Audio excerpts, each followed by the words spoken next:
Awesome. So, okay. Hi friends, I am Elham, data scientist from Royal Bank of Canada, working in the location intelligence team. Today I want to have a review on the annotating object instances with Polygon recurrent neural network, which briefly we call as Polygon RN. This paper has been written by the authors at Department of Computing Science, University of Toronto, Castrojohn and Fiedler. It was the supervisor of this research work. So, firstly, I want to provide a brief introduction. Semantic image segmentation has been receiving significant attention in the community. Most of the recent approaches are based on the neural networks, achieving a high performance for these tasks. Deep learning approaches, which are commonly used for image segmentation, they have there is one major drawbacks in this approach. The performance of this approach, highly depends on the amount of the available training data. This requires the community to annotate large scale of the data set for the training purpose, but we can consider it as a time-consuming and expensive. The goal of this research work is to make this process faster. It tries to yield data sets as precise as the current data set, but we want to make it, this process much more faster and less expensive. There have been several attempts at reducing the dependency on very detailed annotation in the semantic image segmentation research work. In the weakly supervised settings approach, and they try to learn segmentation models from weak annotations such as scribbles, image tags, bounding boxes, and even single point on the object instances. While this approach holds promise, but still their performance is not yet competitive with the fully supervised algorithms. In this paper, the authors proposed an interactive image segmentation method that produces highly accurate and coherent object annotations and reduces annotation time by a factor almost 5. So, given a ground truth bounding box, the proposed method generates a polygon outlining the object instances using a recurrent neural network. So, this recurrent neural network is used for the prediction of the vertices of the polygon. In the second steps, this approach gets the help of a human annotator to correct the predictions of if there is any mistake in the prediction of the vertex, then a user can make corrections on the predicted vertices. Now I want to talk briefly about the related work before I go to details of the concept of the proposed method. The first related work is the interactive segmentation of n-dimension image. In this work, the authors assume that the users make certain pixels, for example, one point for the foreground and background of the image. And these are considered hard constraints. They are as cues that we try to make the segmentations of the image based on these 2 points. They have considered that this image segmentation can be considered as a graph cutting. We can consider our vertices in this graph that can be assumed as pixels in the image, and then the distance between the relations between the pixels, they are considered as the weights of these edges. So the goal of this research was that they considered that by minimizing the cost cut, they wanted to provide an optimal image segmentation. So briefly, the earliest works was that in the image segmentation was that they tried to interpret, to restate the image segmentation as a graph partitioning. The other related work is the video segmentation with just a few strokes. This paper also uses multiple scribbles on the object and the background, and then exploits motions cues, because this is type of the video segmentation, to annotate an object in a video. The third paper I want to talk is the ScribbleSupervised convolutional neural networks. In this work, the authors try to again, they are using of the scribbles to annotate images, but they have developed an algorithm that combines the concept of the convolutional neural networks and by getting help of the scribbles, and then they propagate information from the scribbles to unmarked pixels by applying of the convolutional neural networks. The other work is the graph cuts, interactive foreground and extraction using iterated graph cuts. So this work exploits the annotations in the form of the two-dimensional bounding boxes. For example, this is the result of this image. So it is the our image segmentation is the form of the finding of the two-dimensional bounding boxes. And this approach, in this paper, the authors have applied EM algorithm, expectation maximization, for extracting of the optimal two-dimensional bounding boxes. On the other hand, the deep cut paper, object segmentation from bounding boxes annotation using convolutional. So this paper is they have applied of the convolutional neural networks on the previous work on the graph cuts, but their work was done on the medical imaging segmentation. Our work is related to object instance segmentation. We know that most of these approaches, the works on the objects instance segmentation, they are applying of the convolutional neural network for pixel labeling. So, in other words, their view on the object instance segmentation was based on the pixel labeling. But the most related work among the object instance segmentation work is the super edge grouping for object localization by combining appearance and shape for information. They also, similar to this proposed in the paper that we are talking about, they are also they aim at producing a polygon around an object.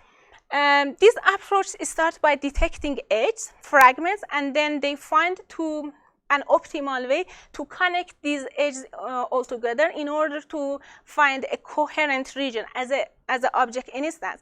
But the major difference between this work and the paper that we want to talk today is that our paper is based on an interactive approach, and they try to get the help of a user for making corrections on the predicted vertices. Clarification question? Is it still up? If you walk back to the previous slide, please. So that edge detection, is that learned, or is it a deep learning edge detection, or it's just edges are predefined manually? No, the edge fragments, you mean this one? No, this is the edge fragments is the goal of the algorithm. They want to find the edge fragments from the image given the image. Is learning involved? Yes, this is the name. Another clarification question. So the user may correct the output of the algorithm described in this paper. The paper that we want to talk. Yeah. Yes, exactly. So is in the process before the whole polygon is constructed and closed, or after? I want to talk with details. All of those in the upcoming. Yeah, these are very good questions, and these are the questions that I want to cover in the upcoming slides. Okay. Now I want to talk with details about the Polygon RNN. So first, again, I want to talk the high level of the approach. The goal of the Polygon RNN is to create an efficient annotation tool for labeling of the instances with polygons. As is typical in annotation setting, we assume that the user provides the bounding box it provides the bounding box. Then in the next step, our algorithms, it tries to predict a polygon, a closed polygon using a recurrent neural networks. but the user is allowed to make a connect, and then the process of this algorithm is that it provides the vertices for the user in the form of a polygon, and then the user is able to make corrections by making of the vertices in order to provide feedback about the about the ground truth.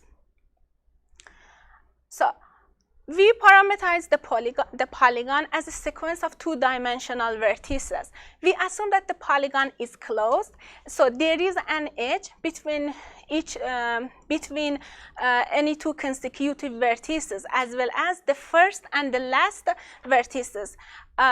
So it is considered a closed polygon. The model is based on a recurrent neural networks, and the major goal rule of this recurrent neural network is that predicts a vertex at every time step. As input in each step of the recurrent neural network, we use a convolutional neural network representation. So in other words, we give the recurrent neural network the features of the image, which is the output of the convolutional neural networks. In the following, I will talk with details about the architecture of the recurrent neural network and CNN, which is the representation of the image, and it is given to the recurrent neural network. So, if we could go back to the previous slide. So with every iteration of the recurrent neural network, what's happening to the image within the CNN? So CNN is fixed, Yeah. but what is the important for us is that the vertices that is given, it will be corrected. And then it will be feedback again into the recurrent neural network. So it doesn't affect the representation of the image? No, the representation is not fixed. So this is the model architecture. So I can divide the model architecture into two parts. The first part, this part, is considered for the convolutional neural network, which is used for the image representation. I'm using the mouse pad so that online people also see Sure, what's recorded. sure.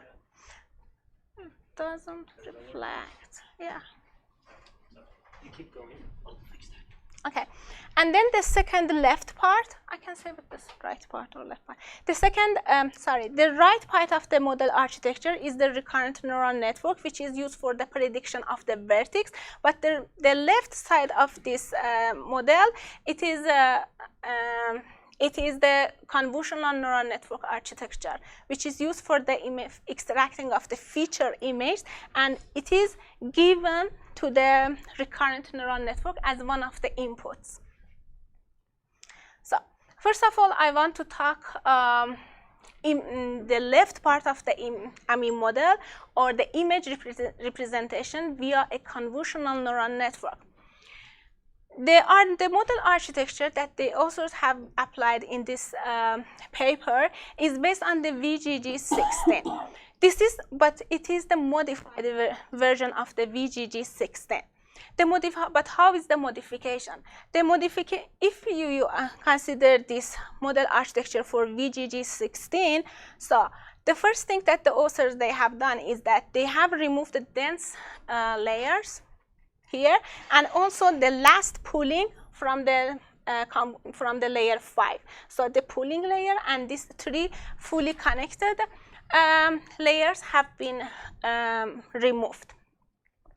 So now what they have done is that they have assumed that we have also another convolutional layers in this part.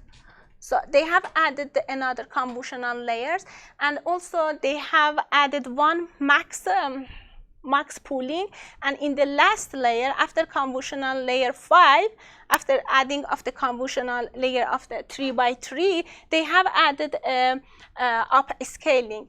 This max pooling and that upscaling was done in order to have outputs at the same resolution. So after this max pooling and upscaling, we will have the resolution by 28 by 28 multiplied by 512. So and then we have also another convolutional layers 3 by 3. In the paper, the authors have indicated that in this convolutional neural network-based image representation, we want to have integrated information from the previous layers with the upcoming layers. And they have indicated that the goal is that we want to integrate the low-level information with the high-level information. So we can consider that we want to integrate that, okay, this is, and we want to have, yes, this is the high-level information we want to find, to see the object. Low-level information, we want to see the boundaries of this object. So in other words, by integrating the goal of integrating of the information from the lower layers with the high layers is that we want to integrate the low-level information with the high-level information. Do you have the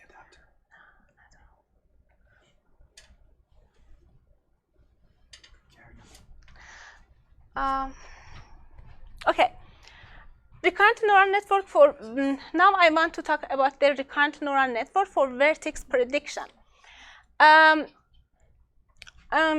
now I want to talk, after talking about the image segmentation, now I want, about the image representation, I want to talk about the recurrent neural network, which is used for the prediction of the next vertex.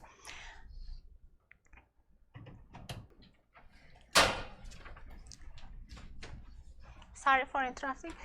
So now I want to talk about the recurrent neural network, which is applied for vertex prediction. The authors, they have applied 2-layer convolutional LSTM with kernel size of 3 by 3 and 16 channels. So this is the type of the recurrent neural network that they are applying, and the image representation via a convolutional neural network is fed into the as one of the inputs into the recurrent neural networks. Specifically, the authors. Yeah.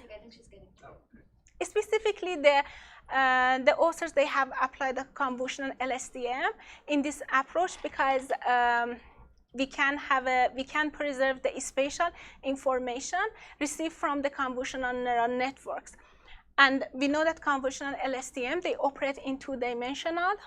Furthermore, convolutional LSTM employ convolutions, thus greatly reducing the number of the parameters that are supposed to be learned in comparison to the fully connected recurrent neural networks.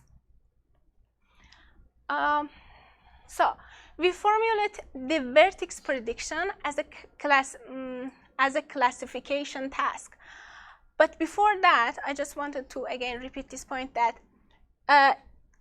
the inputs for the recurrent neural networks is the 2 previous vertices from 1 and 2 time steps ago, and also the image representation via a convolutional neural network. And in this paper, the authors, they consider the vertex prediction as a classification task. Assuming that the R image has been, we can consider as an image as a grade of the D by D dimension.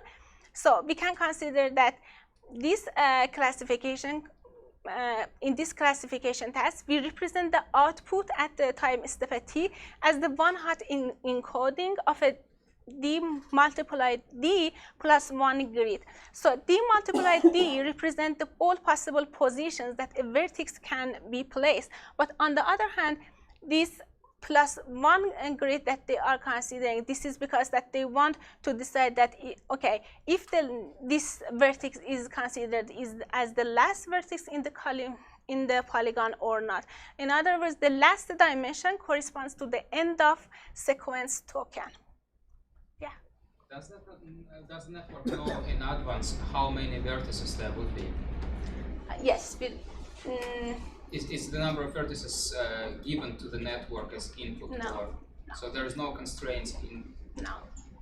In this paper, the authors, they have not talked about the number of the vertices, if it is supposed to be given to the convolutional, to the RNN or not. But there has to be a max, right? There is a max. I think 70 is the number of time steps. Yeah. But it stops whenever it thinks the polygon is supposed to be clear. Yeah, so there is a That's stop also token. prediction.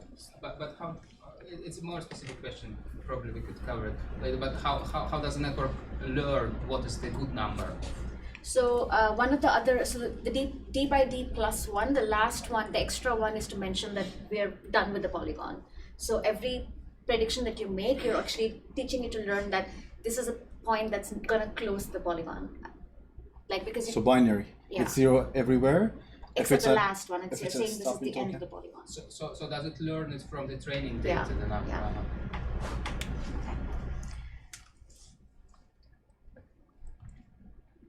Okay, this is the end of the discussion. But can I talk about one of the unclear points or? So let's keep that for the second, Okay. third part. So I guess you're going to get into experiments and Yeah. results. Yes. Okay. So maybe you should do experiments, but stop before the results. Or I not. think it is better we integrate both of those. Awesome. So that was the first part. What we're going to do now is form a few breakout groups and discuss what we have heard so far so that everyone is on the same page. Then we come back, look at the experiments and the results. So who has read the paper other than facilitators? I cheated. What's that? I cheated. You cheated, as in... She told me about it. Okay. Okay, so we have 1, 2, 3 then. Anyone else? Okay, so we're going to form 3 groups. Can I ask, I guess since you cheated, you and Elham form one group. Can I ask you to maybe go in the back? Yeah. And form a group there, and perhaps you can form a group over here. And self-organize and talk about what you've heard so far for about 15 minutes.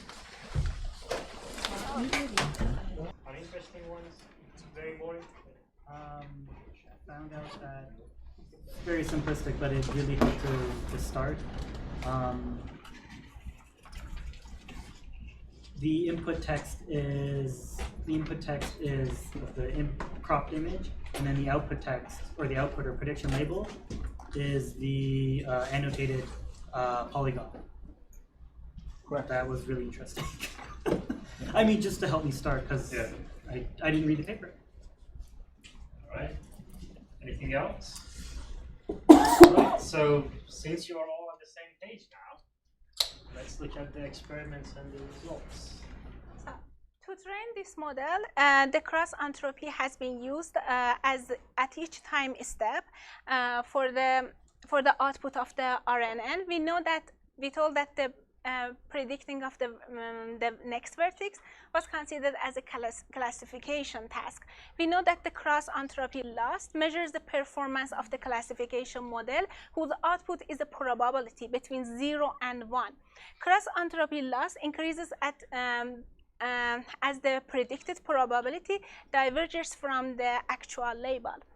In order, the one important point in this paper is that in order to not over-penalize the incorrect predictions that are close to the actual ground truth vertex, they also have assumed that they have ismos the target distribution at each time step and assign the non-zero probability mass to those locations that are nearby to the actual vertex in the ground truth. It means that in the case that, for example, we can consider of a distance 2. So if the RNN is predicting a vertex which is in distance 1 to the actual vertex, they considered it as a true prediction.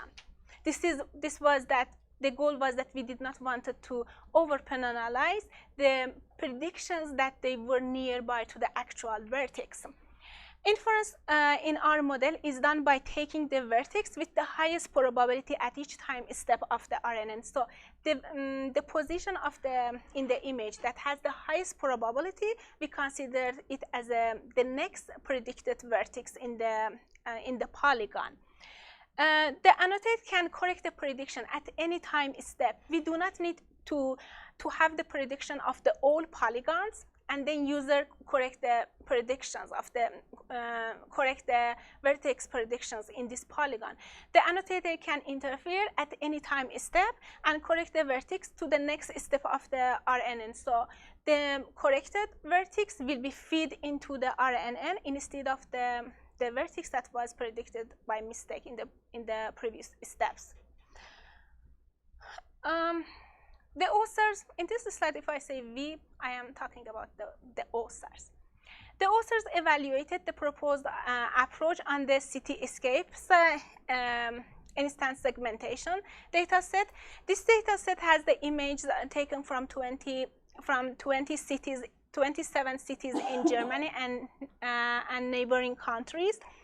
It contains totally 2,000, nearly 3,000 training, 500 validation, and 1,500 test images. But the authors, they have indicated that because we didn't have the grantors for the test, they have assumed that this validation as the R test data, but then they have separated the training to the train and validation validation data sets. The evaluation metrics, intersection over union, this is our first metric, computed on a per instance basis, and we average this metric across all instances. And after that, we count the amount of the human action required. We want to know that how many times a human is supposed to interfere and make corrections about the polygon vertex predictions.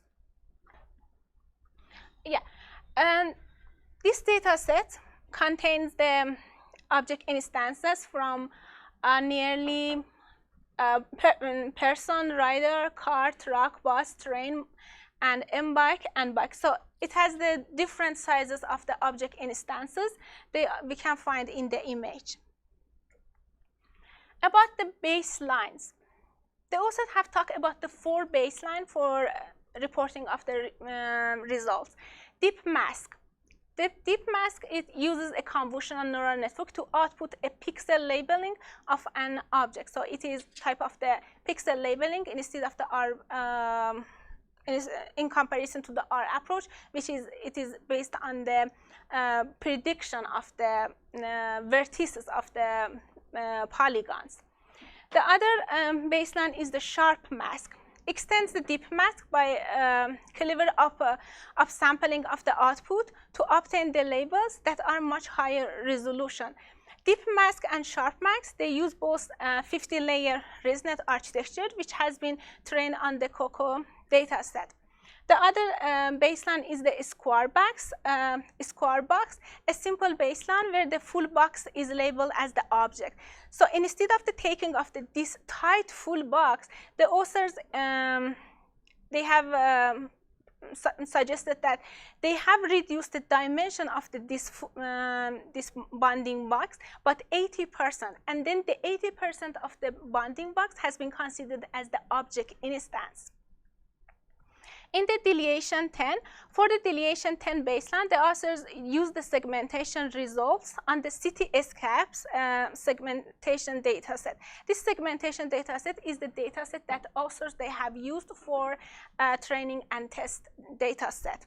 So the results of the this baseline has been compared with the segmentation results based on the polygon prediction. So first of all, I want to talk about the quantitative results, and then I want to talk about the quality results.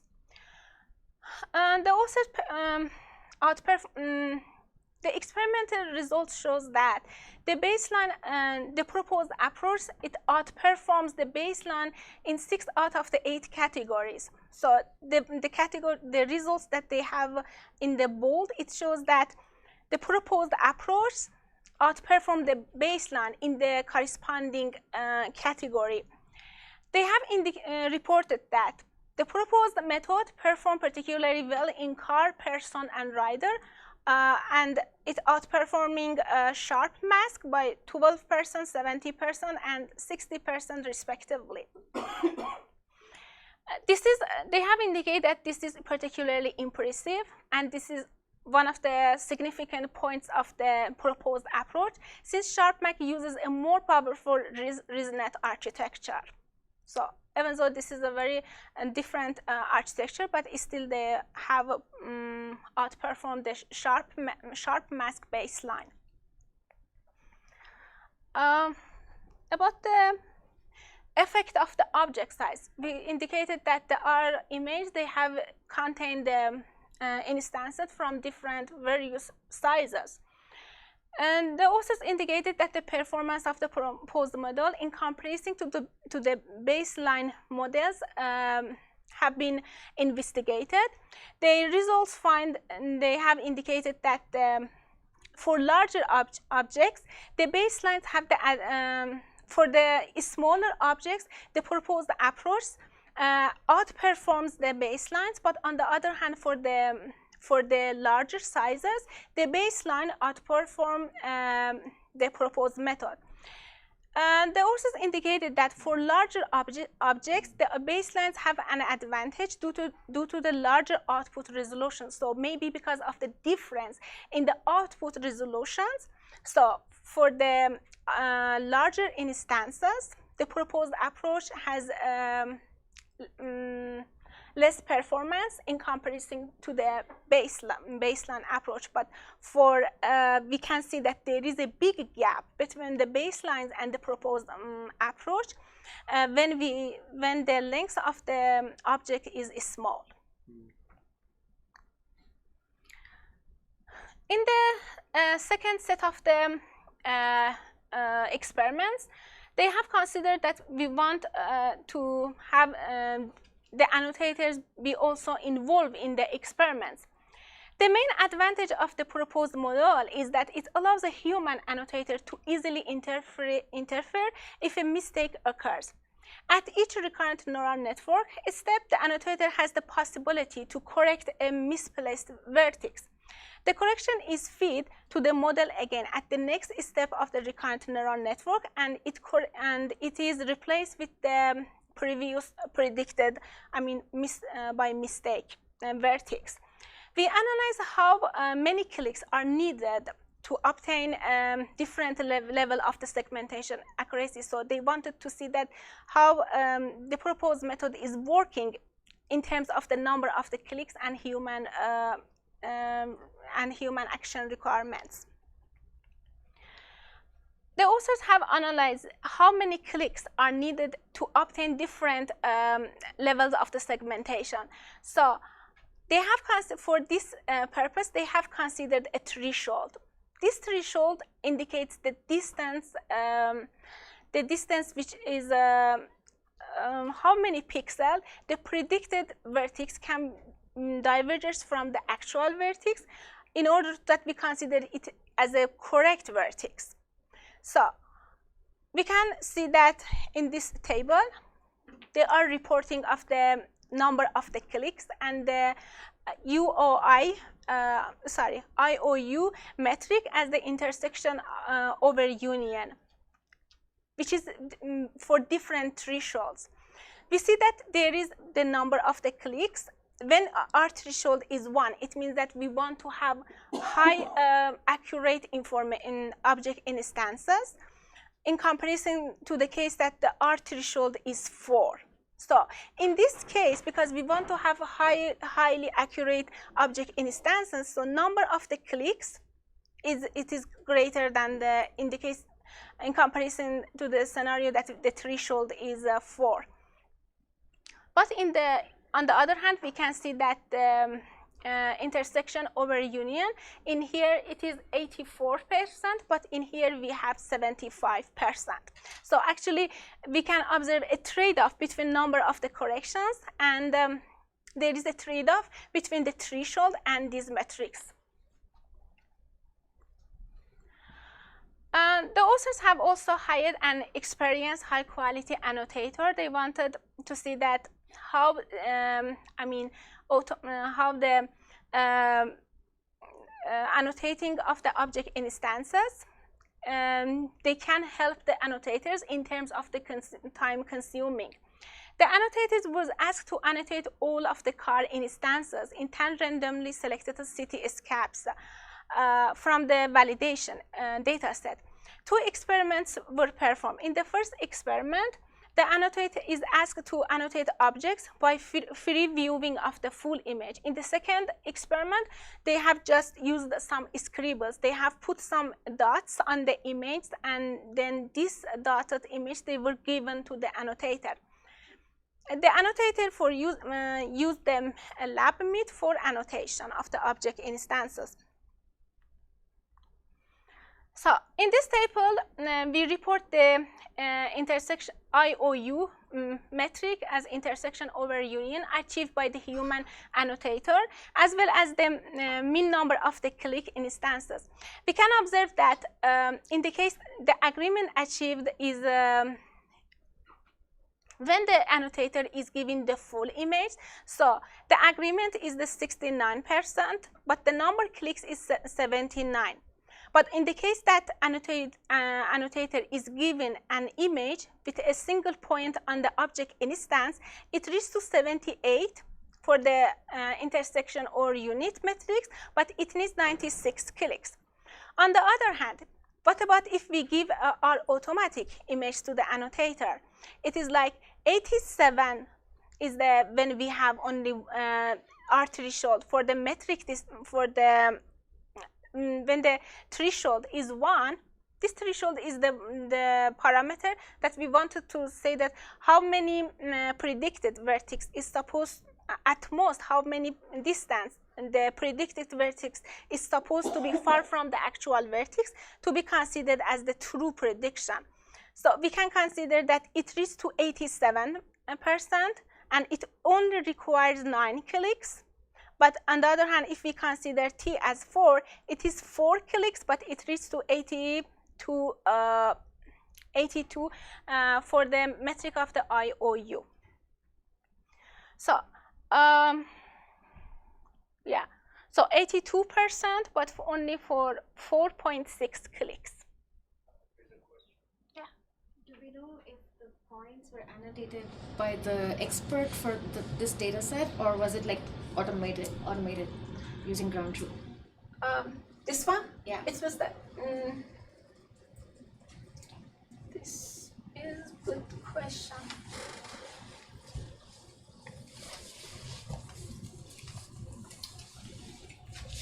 I think it is compared with the ground truth. It is compared with the ground truth, and this are reported based on the comparing of the ground truth. But they have indicated that as at agreement as high as 87%, the annotation speed up factor was still 3.6. So now I want to talk about the quality results. So the left side is our proposed approach, and then this one is the ground truth labeling of the image. So I assume that this is a high quality. Left is better, actually. And here they have considered, okay, this is the ground truth, this is the annotator, but this is the R's with automatic, and this is the R's with by considering of the the threshold is 1. So I think that, but even in this case, T is 1. I think it is, again, still they have proposed a high quality. So is it the case that below is raw images and top is the result of the annotation? Yeah, this is the just by giving of the annotators, but this is something that these two, for this one there is no annotator, but this is something that they are applying their proposed approach. Okay, I see. So what's the difference between the top? Can I ask not to have parallel discussions? Because it's... Sorry, go on.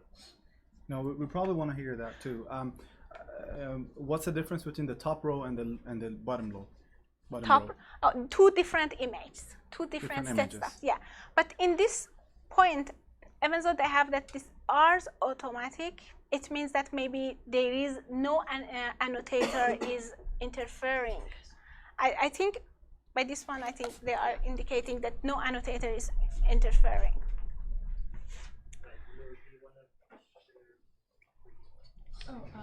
We just discussed this exact same point that you clarified, where the images on the top are different than the images on the bottom. Yeah, these are the two yeah. different sets of the image. Yeah. So.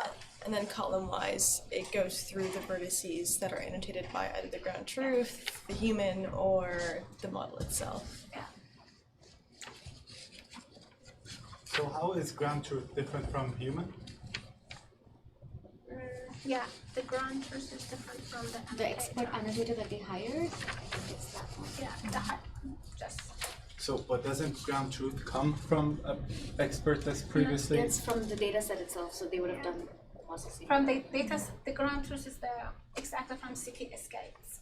Ground truth, not from the. Is that attained? Yeah. So that's attained automatically? Yes. Oh. No, it- no, it- no, no, not That's So on. another also human. They're also human. So which one's better? It's also weird because if I'm understanding correctly, both the ground truth and the human annotator are both humans who've annotated the picture. So so at this point, you're just asking which human annotated the picture better, and like. Is there Yeah. there seems to be overlap between the two, right? I just Yeah. don't get the redundancy. Like why? I guess that's a question to take up with Yes, authors. I'll call them. No offense to. So, as a conclusion, in this paper, the authors proposed an approach to facilitate the annotation of object instances. The Polygon RNN predicts a polygon outlining an object and easily incorporate corrections from an annotator in the loop. The experimental results show that the annotation speed factor it is almost 5, while achieving the same annotation agreement and then accuracy with the current between the human annotators. So it shows even in one hand it generates a coherent and accurate object instance segmentation. On the other hand, this process makes the process faster 5 times. I think I might have answered the question from before in my head. But so when we input the image into the model, we don't input the ground truth version with the or like the actual object highlighted, as in the picture before. Yeah. We probably just input the image itself, and then when we're running the recurrent neural network, the annotator comes in and they don't see the ground truth picture. They have to physically fix the vertex. Do you know what I mean? Mm-hmm. Yeah. So then the ground truth was used. That's I think what I'm label. trying to understand is ground truth and annotator's annotation, are they used separately to train different models? The annotator is not used to train the model. It's just to, if you IOU? go back a couple of slides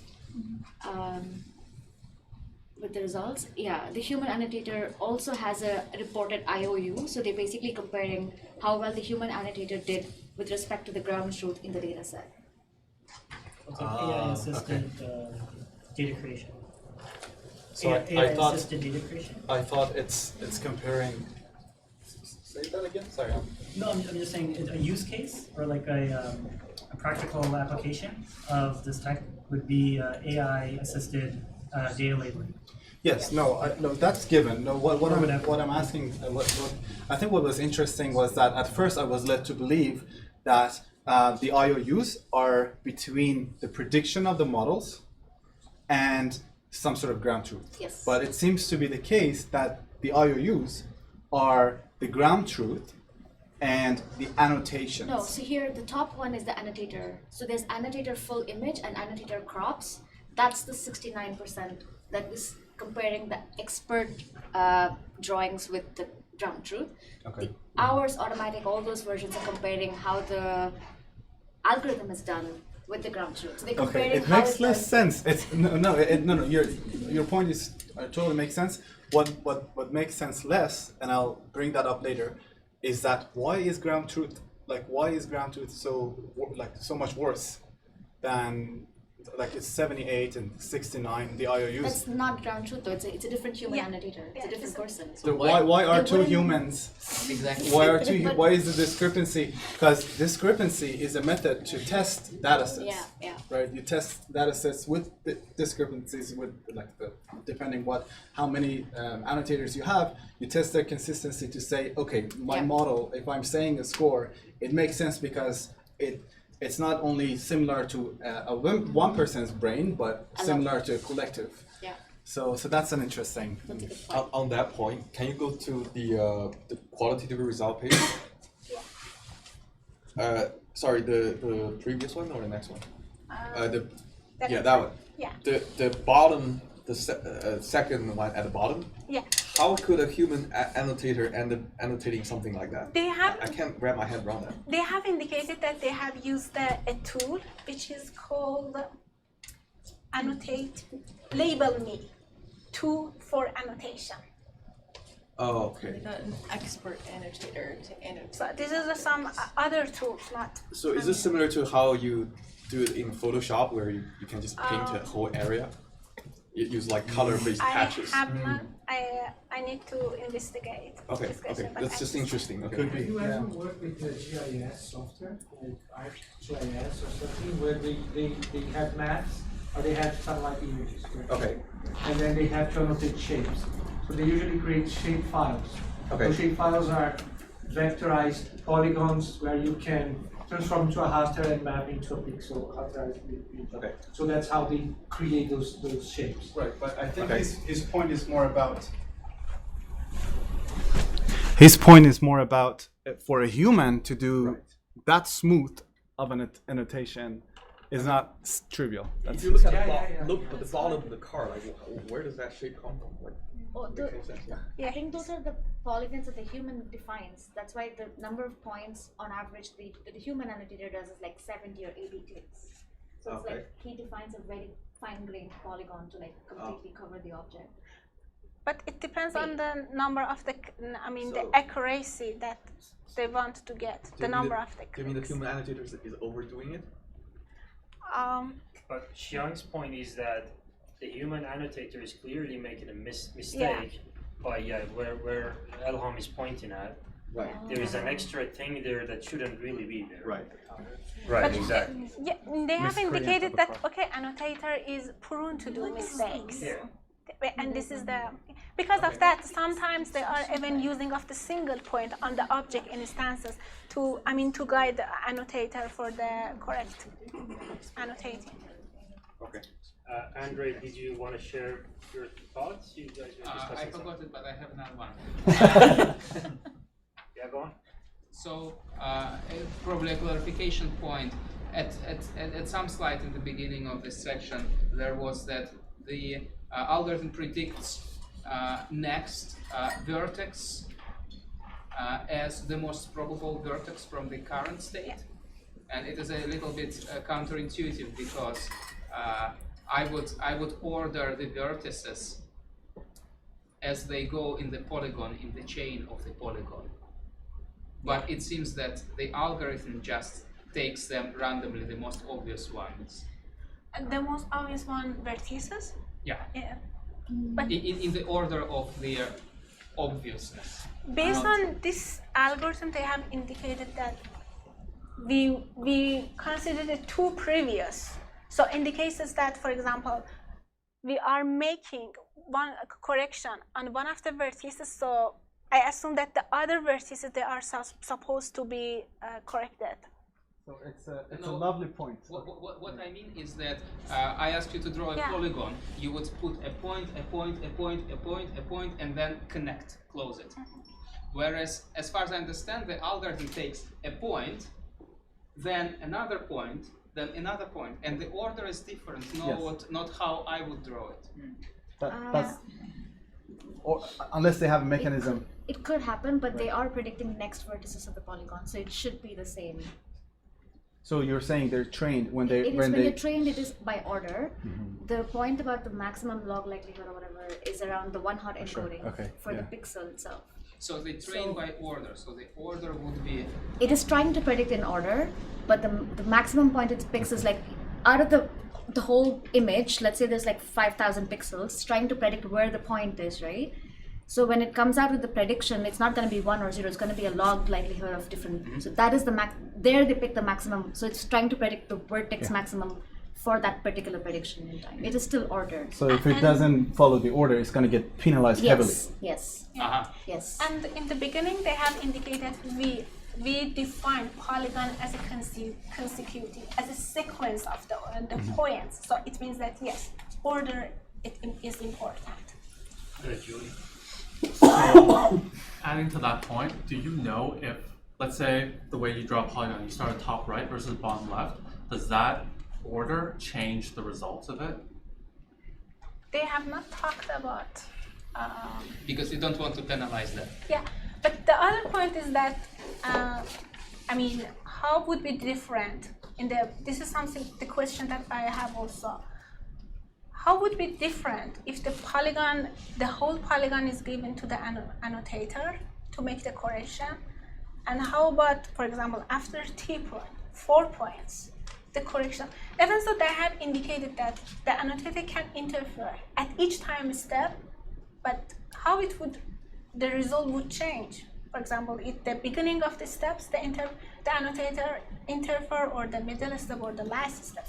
So I guess, if in your experiments, any of the models was it the case that any of them didn't use an autoregressive approach?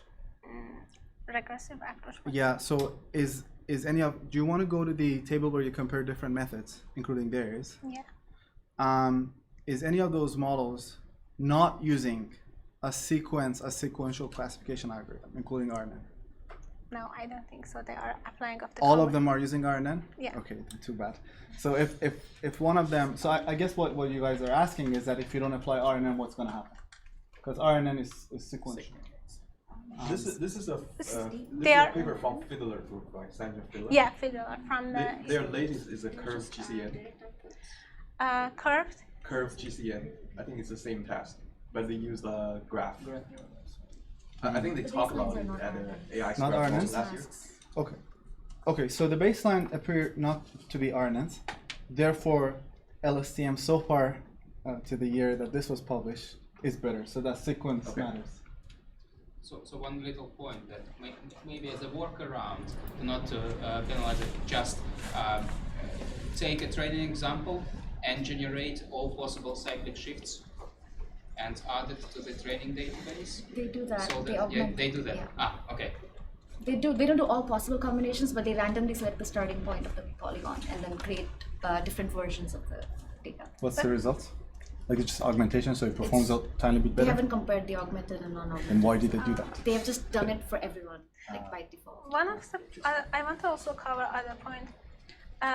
The one thing that it was considered unclear point for me was that predicting the first point. The authors in the paper, they have just provided a very brief description about the predicting of the first point. They have indicated that we are applying another architecture, two convolutional layer based for predicting of the first vertex. The first layer of the convolutional, it is predicting of the boundaries. The second layer, it's providing of the vertices. But because they have not provided details of this architecture, it is still unclear for me. So I have contacted the authors to get more information about the process for predicting the first vertex, but they have not answered so far. So, but for me, the big question has been unanswered: predicting of the first vertex.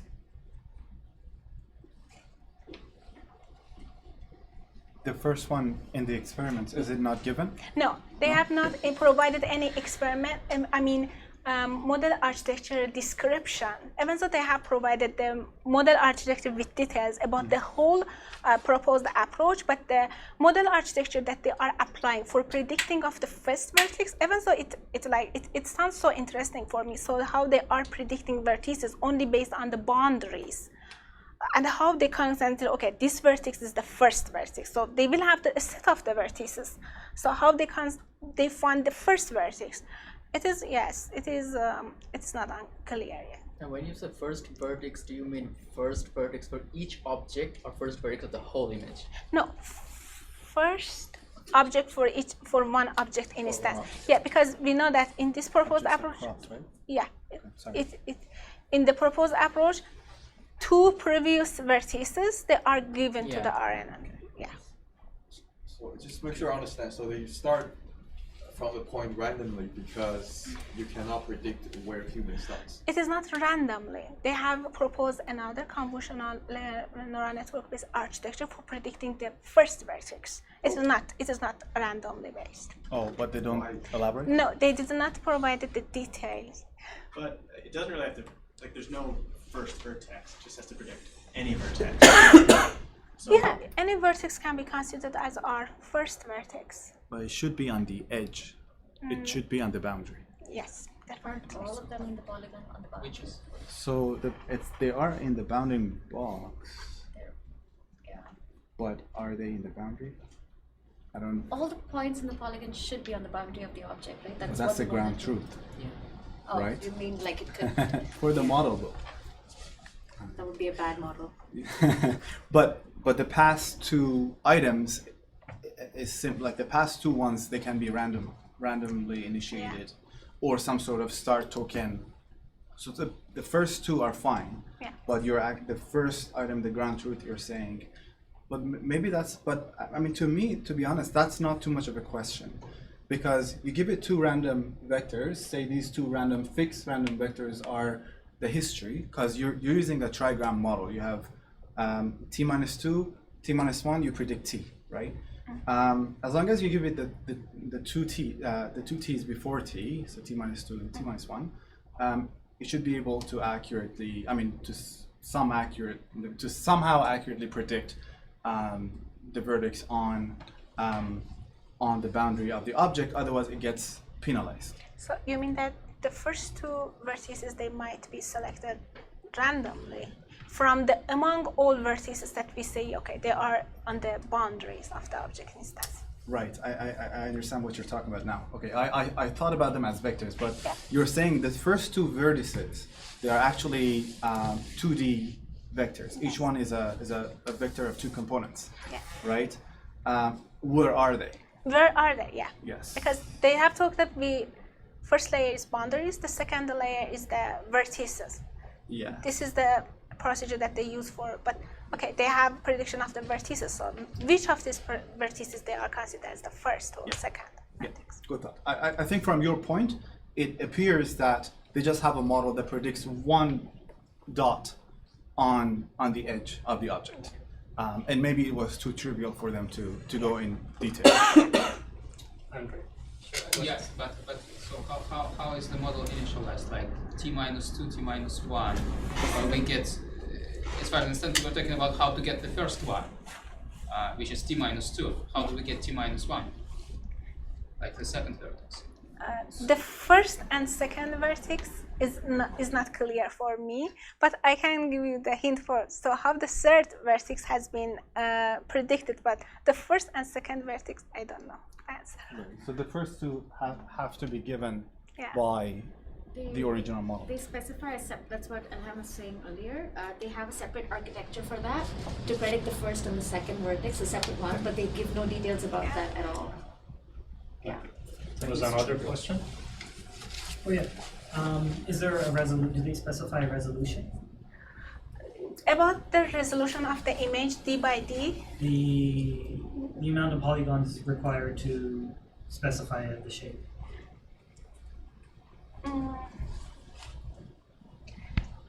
If you mean the resolution, because they have discussed a threshold, which indicates that how far a predicted vertex can be far from the actual.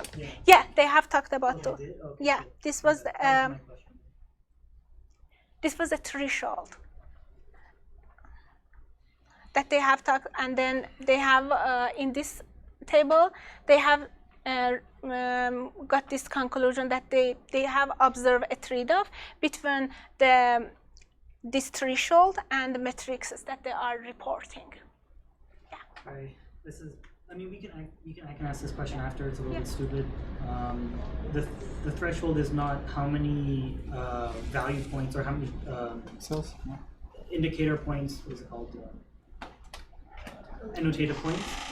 How many annotator points they look previously? Is that what that number is? Like you only look one previously, you look two previously. No, you you look three always previously. look two previously. Only math. Okay, and so that threshold This is is for the difference between the predicted, so the error criteria almost. So if you predict a pixel and the answer is actually right next to it, then you don't want to penalize it too much. So That's, it's, so it's pixels. yeah. All right, last question, Andre. Oh, is it? So I was suggesting maybe it is a discussion point. So this metric of comparing the predictions is the distance between the vertices on the polygon. But if I were say insert another vertex, a dummy one, on the edge of the polygon, which doesn't change the shape, it doesn't change I of u, but it will be a different polygon with a different number of vertices. So are there, in this area of research, are there alternative ways to model that so that the metric is invariant with respect to such modifications, such alterations? So I think, so you mean that if the annotator, for example, I have I have two vertices, then the annotator adds another vertex between these two previous. Yes. So then I think because we consider the polygon as a sequence, so then two consecutive vertices, again, they will feed into the model to predict the next vertex. Yes, but I think it was on one of the earlier slides, the loss function, how the loss function is formulated. So it will add to the loss significantly, whereas in the reality it doesn't change anything. Oh. Is this the case or not? Because I might be wrong. So if I just add dummy points, of course we want to penalize so that there are not so many points on the polygon. But there are other ways of doing that. The last function is the, if this vertex has been classified correctly in the correct position in the image or not. But adding of the vertex, I think they do not consider any loss function for that one. Adding of they just consider the loss function. Okay, this vertex was the actual position in this position of the image, but you have predicted that this vertex is supposed to be, for example, in the position X. So the difference between these two positions, the probability, it is considered as a loss function, but adding of the vertices, I do not consider any loss function for that one. So they haven't, but it's a good thing to do in future research. I thought they did add the loss function for number of clicks, like number of interferences. But that's a valid point. But You can reduce it, yeah. right? Because I wasn't going to say it, but because we're on this slide that I was going to make a point on, that this is super interesting. If you look at the graph, did any of the previous approaches use something analogous to your discounting method that we use here? Do you happen to know? Because I suspect you can see the difference between large and small objects. I suspect, and this is theory, but we can think about it maybe offline after this. For bigger objects, things could be less penalized by other models, or in some way, this is showing to me that in other models, bigger objects are favored over smaller objects. And the only difference that I see, like one of the obvious differences that I see between the models, between this model and the previous one, is that they're using a discounting method, which makes things favorable for smaller models. And the reason for that is, for a small model, if you miss by 2 pixels, you're like twice as much off, right? If it's just 4 pixels of length, I don't know, making things up. So that's what caught my eyes, and I think And I think this is an interesting solution to that imbalance. But for this imbalance, they have indicated that the reason for this gap, I mean, the performance for the proposed and the other for the large scale is related to the resolution. Yeah, I'm suggesting maybe there is this other aspect as well. Yeah, I heard that. Agree. Is there any reason they are not doing high resolution? No. Training time for the RNN. Okay. It's an RNN. Wait, but it only adds to the training time if you have more vertices, but the resolution is still. So in their case, they're predicting on the 28 by 28 convolution as the input Right. to the RNN. It changes the number of parameters, right? Right, but if you get bigger, like if you get a bigger high resolution image, the speed should be the same. Or maybe you have more layers, but it should be. Because shouldn't add too much. this resolution is applied because they have considered as the predicting of vertices as a one hot encoding. So for example, if I have two, for example, 10, no, not 10, for example, 9 pixels in the image, so it will be like at the classification of the 9, I mean, one hot encoding where my vertex is the 9 positions. Right. But yes, I think considering the bigger resolution, they might affect the performance of the method because it is strongly it is considered as a one hot encoding. Yeah, but one hot encoding, if it's in GPU, then everything gets out together like at the same time, so it shouldn't affect the performance that much. Maybe they just didn't. It's parallelized like that. They only have so much time. What's that? They probably only have so much time. They just yeah, probably. didn't try. Alright, did you finish your slides or do you Yeah, have questions? it's all done. Okay, awesome. So any of the people who haven't asked any questions, do you have questions? Yeah, so my question is, does the shape of the object somehow determine how many vertices of the polygon are going to be there? Let's say a car is a very complex shape, so I understand there may be 70 or 60 vertices needed for the object. But if I'm trying to like detect a triangle, we can detect a triangle with only 3 vertices. Is it still going to have more than 3 vertices in the polygon? That's my question.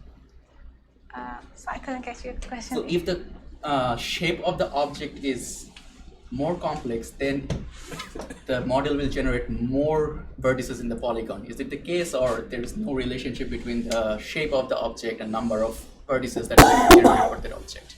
I think based on the image convolutional neural network with image representation, the model is deciding about the number of the vertices that is supposed to predict. So if I'm trying to identify no car or no human being, just trigonometric, geometric shapes, triangle, squares, we can identify a triangle with only 3 vertices. Yeah. But still, the model is going to create more than 3 vertices. It does not have any effect on that. The shape of the object does not have any effect on that.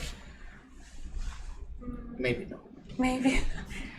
So that will be less efficient if that is what's happening here, right? Because it has, in this model, they have considered a token. This token, the rule of this token that they want to decide that if this is the time that they close the polygon or not. Yeah.